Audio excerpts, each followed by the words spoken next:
Whether you are buying or selling real estate here in the state of Maine, outside of financing, the biggest contingency you're going to see in your purchase and sale agreement is going to be the inspection contingency.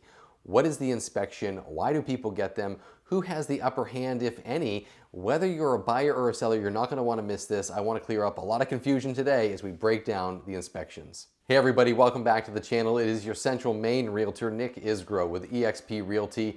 And as I just stated, we are going to break down the inspection contingency because there's a lot of confusion that surrounds this. A lot of sellers get worried about it. A lot of buyers think it's something that it might not be.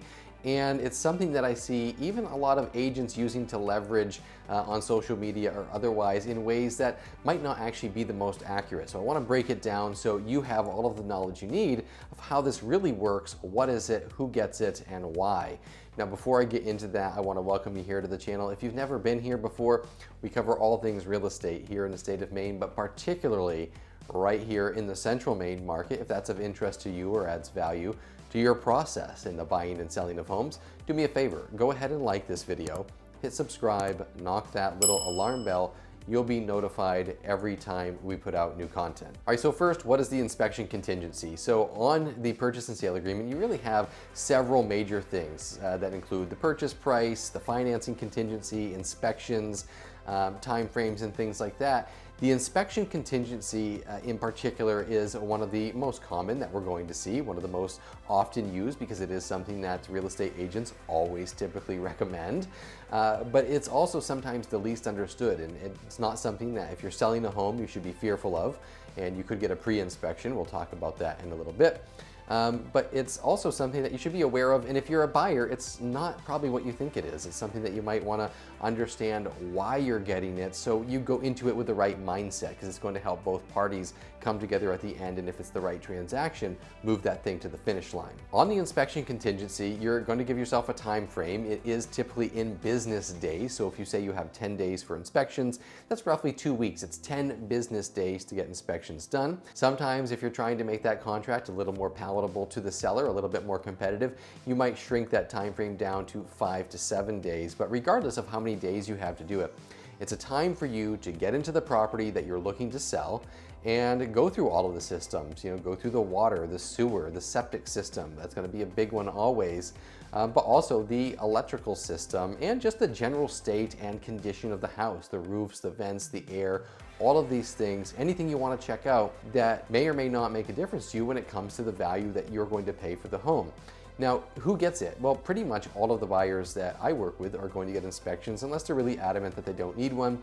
Some folks can really walk into a property and take a look around, especially your investors, and say, you know what, I see what's going on here. I understand what the issues probably are or are not. We're going to waive that. But for your average home buyer, it's something that we definitely recommend that you want to move forward. Now, what is the inspection? Really, the inspection is first and foremost, it is something that you get so that you, the buyer of a property, can understand the full cost of ownership of that home. And let me repeat that. It's for you to understand the full cost of ownership of that home.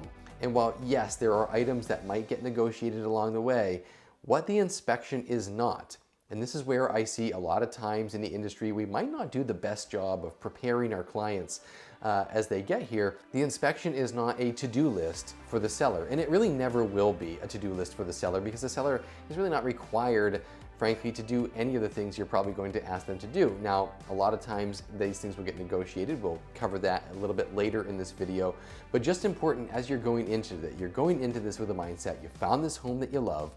You want to see, what's going on here. Is it worth the kind of money that you've decided you wanted to put into the home? If your offer was, say, for $300,000 and you get the inspection back, you're going to be able to go through and say, I understand these are some things that we need to take care of, but I still believe the value of the home is $300,000. You have the opportunity to say that it's not, but you want to go into that mindset of this is information for you because frankly, even on new construction, pretty much every inspector out there is probably going to come up with a list of at least 20 to 30 items of things that could be improved, could be taken care of.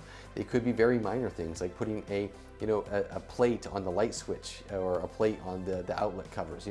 It could be something major. It could be you have a leak in the roof or the roof looks like it's in disrepair. It could be the septic system is gone.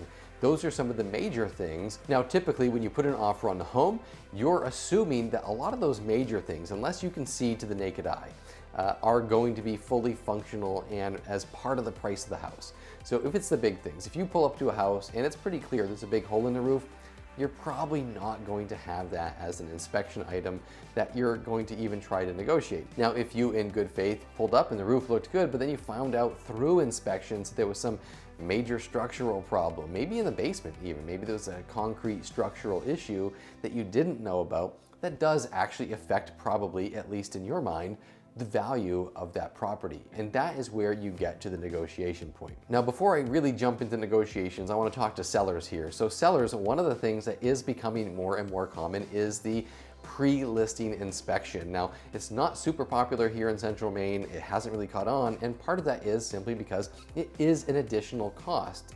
Sellers don't tend to have a lot of the costs. A lot of the cost burden is on the people buying the home, but it is definitely a cost of several $100s to pay an inspector to come inspect your home prior to the listing. So why would you do that? Well, the biggest reason for the pre-inspection is not so you have a list of things you can do, it's so that you understand what all of the issues likely are to come up during the inspection. It might help you in the pricing of your home, it might help you in the marketing of your home, and certainly when you're able to tell the buyers, hey look, we did a pre-listing inspection, here's some of the information that we found during that. It's going to build a ton of trust with that buyer, make them much more confident going into the house, and a lot of times, if they try to come back and negotiate later on something you've already disclosed, well, it's not really much of a negotiable item because you already figured it out.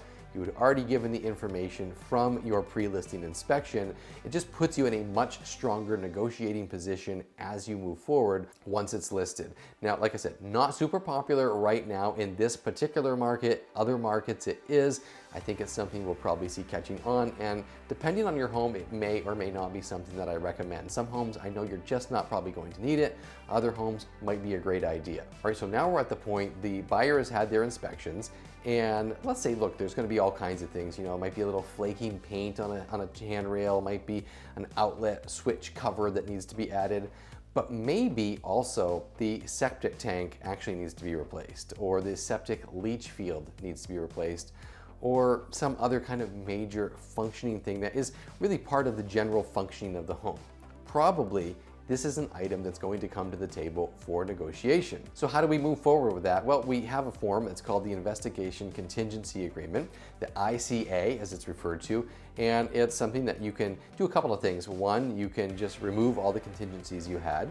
If you have items that maybe you need to investigate more, maybe something happened with the septic system or a structural issue, and you as the buyer want to get a quote on that so you know exactly what the cost is, you might ask for a little bit more time to extend that inspection contingency period so you can bring those professionals in and get the quotes so you have an understanding of the cost. Maybe you already have some quotes, maybe you don't. Another thing you could do is try to negotiate that through that and say, look, we're willing to move forward to buy this home. However, we need $12,000 to change out the leach field. That's what it's going to cost. We'd like the price lowered by $12,000. Now, does that mean that the seller has to do that? No, it doesn't. It means that they have the opportunity now to say, yes, we're happy to do that. We're going to move forward. We think this is reasonable. They might come back and try to negotiate a partial cost. Oftentimes on some of the very large issues, you might go half and half. They might come and say, you know what? We're going to meet you halfway, and we'll pay $6,000, you'll have $6,000 left over, and that will take care of the new leach field because ultimately you'll be the bigger beneficiary of that money. Or the seller can just say no, and at that point, if you're the buyer, you have to make a decision. Do you want to move forward on the property? Is that a cost that you're willing to take on? Or is it a cost that you're not willing to take on, in which case, you will at that point, because you're still in this contingency period, it allows you to get your earnest money back and move on to potentially the next home. Now, a couple of notes here to sellers. If there are some major things like a failed water test, a failed septic system, or a major structural issue that comes up during that, keep in mind before you just say, no, we're not negotiating at all, that you now have to go back. There's an obligation for major items to be disclosed. So you can't say that there's never been maybe a septic inspection or a water test on the home, and some of those major items are going to have to be disclosed legally so that other buyers coming to the home know exactly what is the honest answer as far as what you know is going on with your home. This isn't going to happen in every case. It's not like you have to disclose, well, we didn't put a light switch cover here. This is for major things that you are specifically asked about on the property disclosure and really have to do with the safety and overall functioning and well-being of the house. Now, one objection that can often come up from the seller is, look, I don't think they're actually going to replace that. Maybe they're just looking to get some money off. One of the advantages we have here is that everything really is negotiable in real estate. And one of the most common things we will do if that's the case is say, look, we'll go back, get the quote, present the quote to us, the sellers, and at closing, we will have a check cut directly to that service provider so that the seller has the peace of mind that they're going to have that money actually go and pay for what they thought it was going to pay for, and the buyer has the peace of mind that whatever this particular item was is actually taken care of. They feel like they got the full value of their investment. The one thing I want to say here that is the most important, and I think this is the most important with all of negotiating, is that you're never really looking, hopefully, on either side of this as a win-lose scenario. In every scenario in real estate, we do really try to make this a win-win. Not everybody's going to get everything exactly that they want, but both parties should feel really good about moving forward. And if we can get to that point, if everybody comes to the table with the thought process that, look, we're here to negotiate, we're deep into this contract, we've got the right house for this buyer, the buyer feels like they're ready to go, and the seller wants to move on to the next phase in their life as well, let's get this negotiated. Now, sometimes you just can't hit that point. And if you can't, I know it's hard not to get emotional, but there's really no hard feelings. I'm certainly never going to pressure somebody into a decision. I'm going to give a recommendation, I'm going to give advice, but at the end of the day, the buyers and the sellers in a real estate transaction make decisions. The real estate agents guide the process and lead with advice that we have from our professional experience as being professionals in this field. But if everybody comes to the table with a willingness to at least negotiate, at least look at how can we move this forward, 9 times out of 10, there's going to be a way to get this solved so that everybody feels like it's a win and you can move forward and close the transaction. Sometimes you get a party that might be a little more obstinate and they just are saying, you know what, no way, I'm not doing anything for one reason or another. It's very emotional and they don't want to do it. That's absolutely a choice you can make. It's just going to certainly put an end to this transaction. So there it is, just a brief summary. What is the inspection contingency? Why is it important? What is it and how do we handle it? At the end of the day, whether you are on the sale side, whether you're on the buy side of the transaction, go into it with good faith. Don't think of it as something that should be scary or intimidating, and just use it to help guide the process and further negotiations to the end. Sometimes it works out, sometimes it just doesn't. Either way, that's just the way things work. Now, what are your thoughts on this? I would love to hear from you, especially if you have had experience with any weird scenarios, or maybe you had something go really smooth. Maybe you negotiated a particular peculiar item. Go ahead, drop a comment below. Always love to hear what your experiences are out there, or even just your thoughts and commentary.